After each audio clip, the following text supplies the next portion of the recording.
Welcome to Showing Up Anyway, the podcast for people who are not perfect. On this show, we talk about intuitive eating, fitness without obsession, and healing your relationship with food and your body.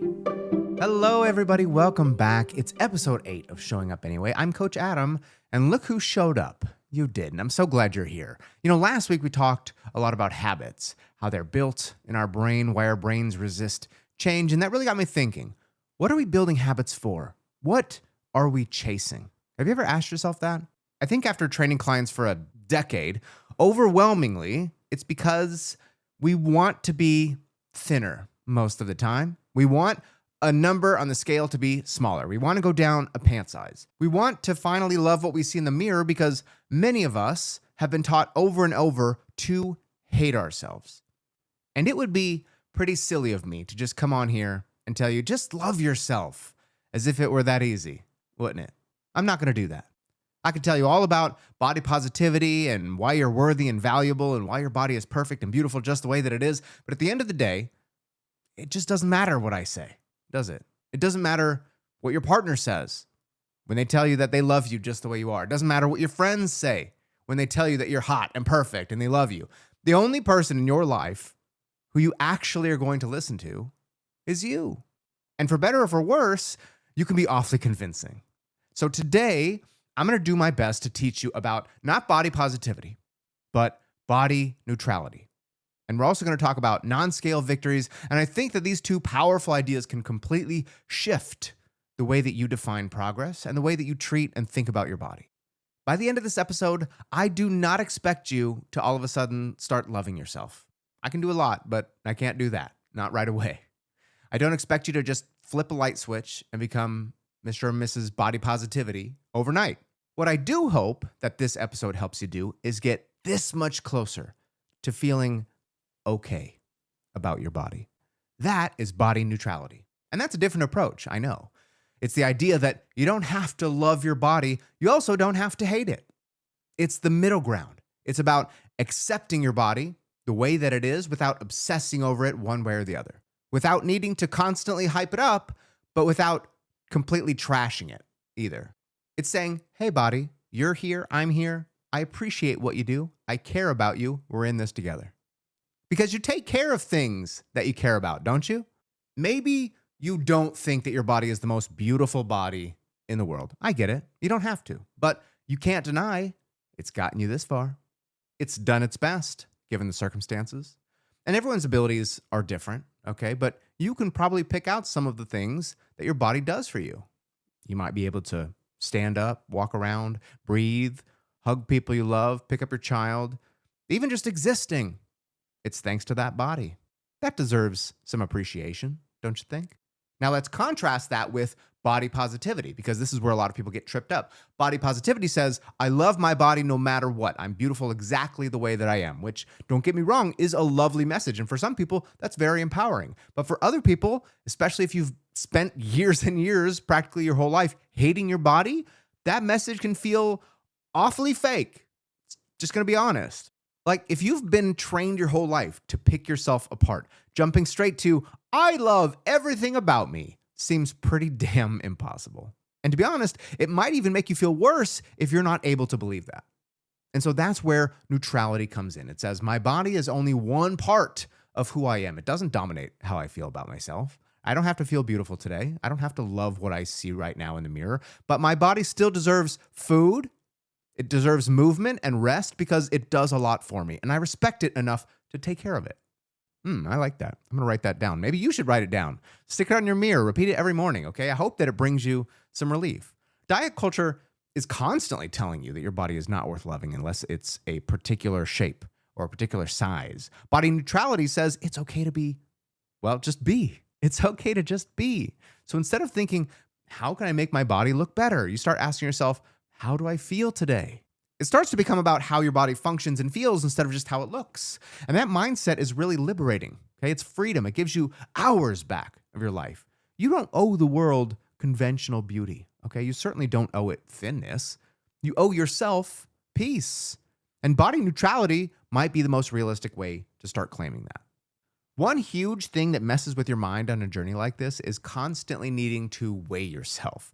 And I don't know how many times I've made videos about this and told my clients and followers to just put the scale away, but for some reason, that little plastic square of doom has so much power over people. You wake up, you do a little yawny yawn, you check your phone, and then you go step on the scale. And what it says has the ability to make or break your day. If the number went down, great, you're feeling good. If it went up, suddenly everything's ruined. If it stayed the same, you feel the same way. It's ruined. It doesn't matter how well you slept. It doesn't matter how strong you're getting or how you felt at the gym or how many nourishing meals you're eating. That number is like an F on your report card, okay? That's not normal. That's conditioning. That's diet culture. Because here's what the scale actually measures: gravity. That's it. It doesn't tell you anything about your hydration or your muscle mass, unless you have one of those fancy ones. But still, it's not able to account for your salt intake, whether you're bloated, you're constipated, you're stressed, you're ovulating, or whatever, okay? It's not a lie detector. It's not a health meter. It's not entirely useless, but it's just one data point. And do you want to know what else the scale doesn't measure? It doesn't know how much better you've been sleeping. It doesn't know that your joints no longer ache when you walk up the stairs. It doesn't know that you've been eating consistently and your blood sugar is stable. It doesn't see you able to play tag with your kids. It doesn't care that you went out to eat and didn't spiral afterwards. It doesn't track your mental clarity, your mood swings, your energy levels. All it knows is mass, and yet we give it so much power. And that power can really wreck your progress. Because when your brain is wired to associate down equals good and up equals bad, then you start to ignore every other marker of success. You start missing the wins. You might feel better than you ever have, stronger and more energized, but if the scale doesn't budge, well, you question, what the heck am I doing this for? Please hear me. You are not your weight. Your body is not a math problem to solve. Your health is not determined by the scale. Now, I'm not saying that nobody should ever use it, okay? Some people track weight as one of many data points, and that's fine if it doesn't mess with your mental health. But for a lot of folks, that's not the case. The scale is a trigger. It's a trap. So if stepping on it ruins your whole day, step off and stay off. Let it collect dust in the back of your closet, okay? It's not giving you useful feedback if it's messing with your mental health. Instead, I'd love you to focus on things that actually matter, okay? The things that the scale can't see, the non-scale victories, the wins that are quiet, the wins that are personal and powerful, and that actually reflect how far you've come. Non-scale victories, or NSVs, if you like acronyms, are the things that your scale can't show you, but they tell you way more about how your health is actually improving, how your life is really changing. They just don't get celebrated often enough. Unless I'm your coach, then we celebrate them all the time. But I'll give you some examples, okay? And if you hear one that actually sounds familiar, maybe one that applies to you, take a second and acknowledge that, because you should be proud of it. If you went out to eat and ordered what you wanted and actually enjoyed it without feeling ashamed or guilty and without planning how to burn it off later, maybe it was a piece of cake or fries, or maybe you took your kid out for ice cream, congrats. That is giving yourself unconditional permission to enjoy food, and it's one of the biggest markers of healing. Be proud of that. If you've stopped labeling foods good and bad and realized that all foods can fit in a healthy diet, that you're not being good when you eat a salad or bad when you have a donut, and you can just eat and move on, that is food freedom. That's mental peace. Be proud of that. If you exercised because it felt good and not because you had to, if you took a dance class that you loved, or you stretched because your body needed it, maybe you went on a walk just to, get some mental clarity, not just to burn calories, that's a non-scale win. That's what it looks like when movement becomes a way to care for your body instead of a way to punish it. Be proud of that. If you got stronger, maybe you carried your groceries inside in one trip, or you chased your kid around the playground and didn't have to sit down after 2 minutes, or you held a plank longer, or lifted heavier, or walked farther than last time. Those are all signs of real functional strength. Congratulations, you are now harder to kill. Be proud of that. If you're sleeping better, if you're now waking up feeling rested for the first time in a long time, or you're not crashing at 3 p.m. anymore, that's your energy returning. Be proud of that. If you stopped eating when you were full, or you left a couple of bites on the plate intentionally, you didn't go into autopilot the way that you used to, or you chose a more nutritious option, that's growth. That's breaking a cycle. Be proud of that. If you didn't body check today, no obsessive mirror glances, no pinching, no stepping on the scale just to see, that's a day you didn't spend at war with yourself. Be proud of that. It's summer. If you went to a beach or a pool and you wore a damn swimsuit, you showed up, you didn't hide. Even if you felt a little uncomfortable, you did it anyway. That's courage. That's presence. Be proud of that. These are the wins that the world will rarely clap for, but I will. Every one of those moments is a sign that you're healing, that you're starting to trust yourself again, that you're showing up for your body in a new way. And the coolest part is that these wins tend to snowball and build on each other. You start to notice one, and then you notice another, and suddenly you're seeing progress in places that the scale could never touch. Instead of simply chasing a smaller number that, let's be honest, nobody in your life sees outside of your doctor once in a while, you're building a life that actually feels like yours. And when something feels good, when it feels like you, that's the kind of progress that you actually want to keep showing up for. My favorite client check-ins are the ones where they recognize a non-scale victory show up in their life. It's in those moments, big or small, that you can feel the shift begin. Not just in how they move or how they eat, but in how they see themselves. Because you are so much more than a number. But after making dieting your personality for years and years and trying to become someone else, you forgot how smart, creative, and kind you are in the body you're in right now. You forgot how hilarious and passionate and resilient you are. Turns out, you're the person who comforts friends when they're having a rough day, who belts their favorite songs in the car at the top of their lungs, who makes people laugh without even trying. None of that is measured by your jeans size. But that's where your focus has been for so many years. Body neutrality allows you to start seeing past just what your body looks like and helps you start to notice that your body just got you through a stressful meeting, carried you through a long walk, hugged someone who needed comfort. These aren't appearance-based wins, but they're powerful reminders that your body is capable, that it's working hard for you, whether or not it looks like you feel like it should. Now, this is not about ignoring your body, okay? It's honestly okay to want to make some changes to it, but at the same time, you should be able to recognize and appreciate what it does for you now. Have you ever thought about what makes you valuable? What do you bring to the table that has nothing to do with your body? Maybe you're a great listener. Maybe you're really smart and talented in your field. Maybe you're raising kids, managing a business, or making your community better, surviving hard stuff that nobody else even sees. The more you can find self-worth in things like this that aren't rooted in your appearance, the more confident you become in who you are. But of course, none of this change happens overnight.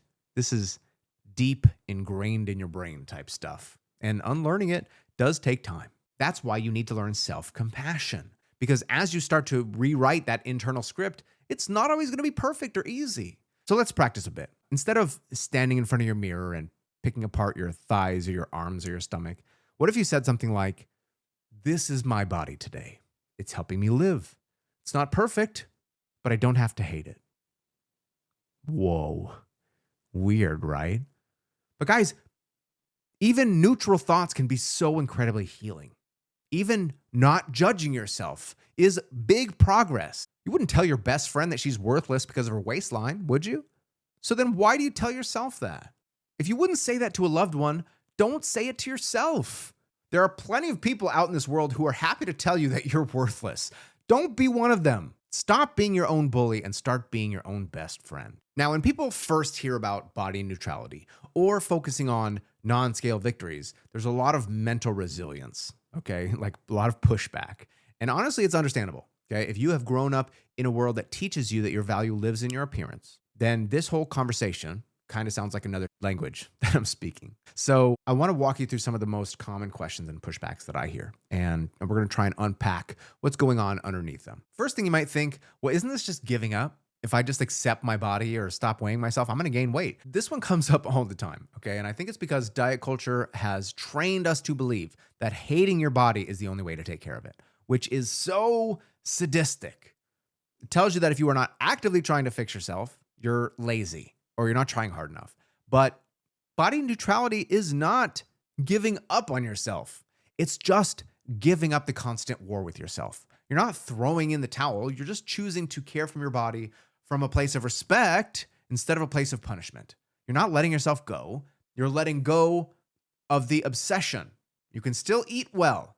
You can still move your body. You're just doing it without the shame and the guilt that so many people are driven by that cause them to hate the process and hate themselves. Becoming body neutral is not giving up. It's leveling up. Second thing, if I don't track my weight, how am I supposed to stay motivated to be healthy? Such a good question. Because the fear here, I think, is that without the scale, you're going to have no idea how you're doing. Well, this is the importance of NSVs. But that aside, relying on the scale for motivation often backfires. Raise your hand if you've ever worked out, gotten your steps in, eaten your veggies, drank all the water, blah, blah, blah, and the scale didn't budge. Or worse, it went up. That's not motivating. That's defeating. Now picture this. Instead, you notice that you're sleeping better. You have more energy. Your mood is steadier. You didn't binge when work got really stressful, and you didn't feel the weight, no pun intended, the weight of the scale on your shoulders. Those are wins. And those are the kind of wins that build momentum. NSVs give you dozens of ways to notice your progress, which means that your motivation is not tied to a single number. And if you're someone who likes tracking things, awesome. Track your NSVs. Journal your small wins. Carried the groceries inside without stopping. Didn't panic about eating out. Felt good in my body today. That's still goal-oriented. It's just goals that nourish you instead of judging you. Third thing, can I be neutral and still have fitness and appearance goals? Yes, you can absolutely have goals. You want to feel stronger? You want to build muscle? You want to run a race or just wear an outfit that really makes you feel amazing? That doesn't make you a hypocrite. That makes you human. Body neutrality is not about pretending you don't care at all. It's about putting your self-worth in a safer place. You can still want to change, but you're doing it from a place of curiosity or care, not from a place of self-loathing. Got it? Let's say you start exercising, okay? In a body neutral mindset, you might start to think, I want to see what I'm capable of. I want to feel strong and I want to feel energized. Not, I need to be thin so that somebody will love me.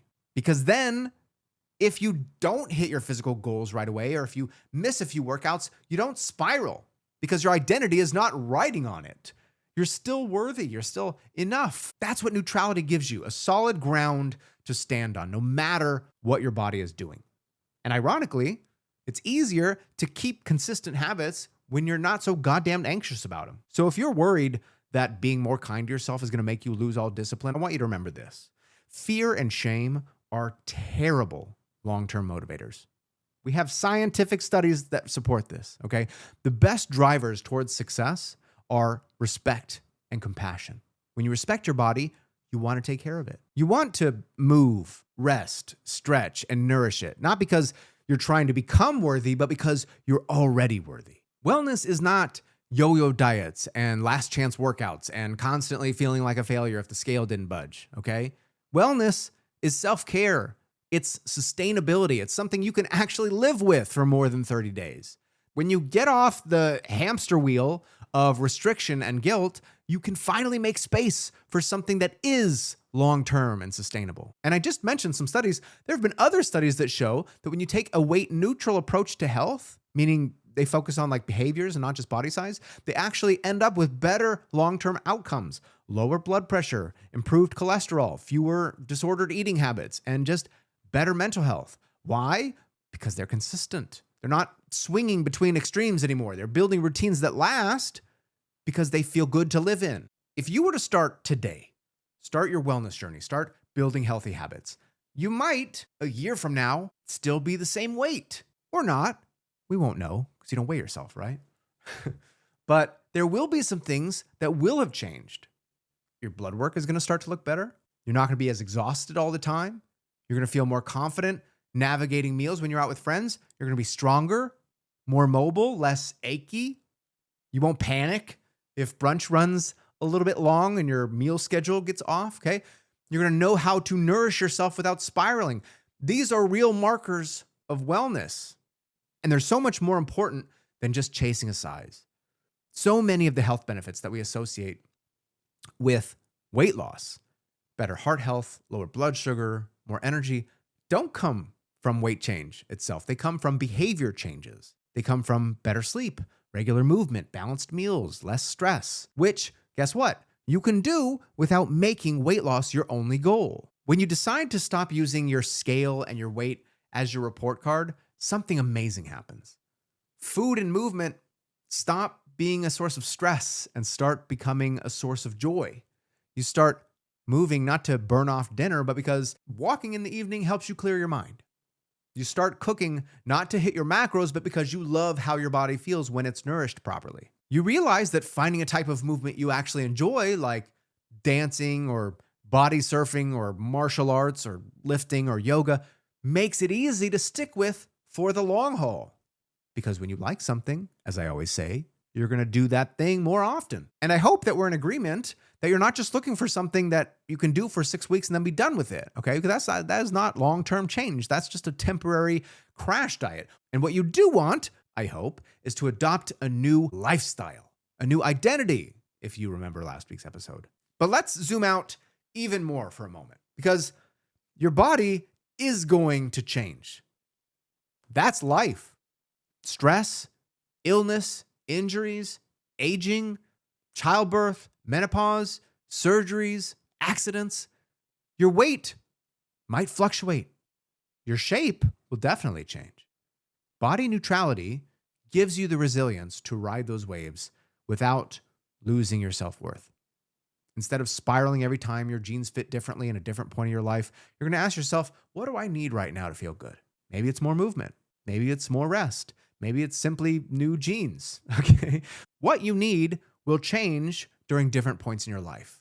And with body neutrality, you're going to be able to pivot with your body and not against it. And that means a more sustainable, stable, and sane approach to health for life. Not just until swimsuit season, not just until your vacation or your wedding, but for your whole life. Here's your challenge for the week. Try noticing one non-scale victory a day. Write it down. Even better, leave a comment on the podcast episode, okay? Maybe it's, I went for a walk because it felt good. Maybe it's, I didn't talk shit about my body today. Big or small, it counts. I promise those little moments start to stack up. And when you notice them regularly, they will change the way that you feel about your body. As we wrap up, I want to say this. I know this is not easy. I spent 30 plus years hating myself and living in a body that did not feel like home. Changing your mindset is a process. It takes time to unlearn all the diet culture noise and nonsense, okay? So be patient with yourself. Be curious, be kind, and know that I'm here rooting you on. Your worth is not found on that little glass square on your bathroom floor. Screw the scale. Go be awesome. And I'll catch you next time. Thank you for tuning in to this episode of Showing Up Anyway. You can find it for free on Spotify or wherever you get your podcasts. And wherever you're listening, if you like the show, I'd love it if you gave me a 5-star review, because that does help other people find the show. And hopefully it'll help change their life just like you're looking to change yours. If you're listening on Spotify, though, you can follow me and tap the bell icon so you get notifications when new episodes come out. I'm Coach Adam. Remember, when things get challenging, keep showing up anyway.